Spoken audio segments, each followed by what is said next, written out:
ที่เป็นภาคอ่างเก็บน้ำหัวหินตาดในมื้อนี้ฝนตกแห้งพี่น้องมื้อนี้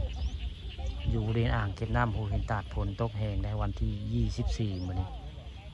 ข้าปานข้ามผสมมาบริเวณอ่างเก็บน้ำหัวหินตาดได้นี่เขาเจ้าก็ยกยอจะดุ้งอยู่ได้หลายคนได้มายกมายอจะดุ้งบริเวณด้านหน้าคาเฟ่จานตื้มบ้านห่างตำบลนาตาลนี่เขาเจ้าก็ได้ปลาจะได้แต่ว่ายังไม่ได้แปลว่าง่ายว่าง่ายปลาขาวได้อยู่นำมาใหม่ได้ฝนตกมื้อนี้ตั้งแต่เช้าได้จนบ่ายสองบ่ายสามฝนจังหย่าได้มื้อนี้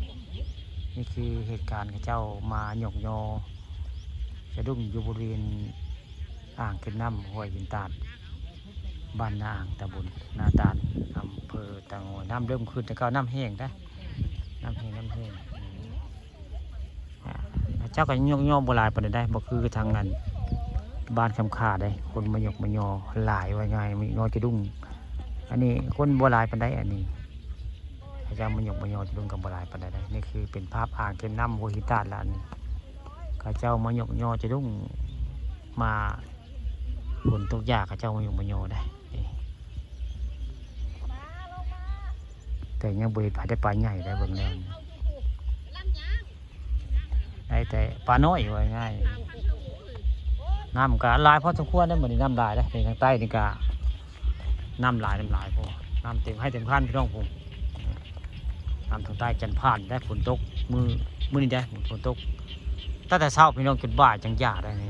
น้ำนาโนนาสูงพี่น้องนี่น้ำยังเพียบได้อยู่เรียนอ่างเก็บน้ำหัวหินตาดมานี่รู้สึกว่าน้ำไหลมานี่น้ำไหลได้ข้ามาตอนบ่ายได้ปลาบ่นผมจอนปลาใหญ่บ่อนจอนผู้ปลายังได้บ่อนปลานินบ่เนาะฮะ2 วันแล้วบ่ได้ไป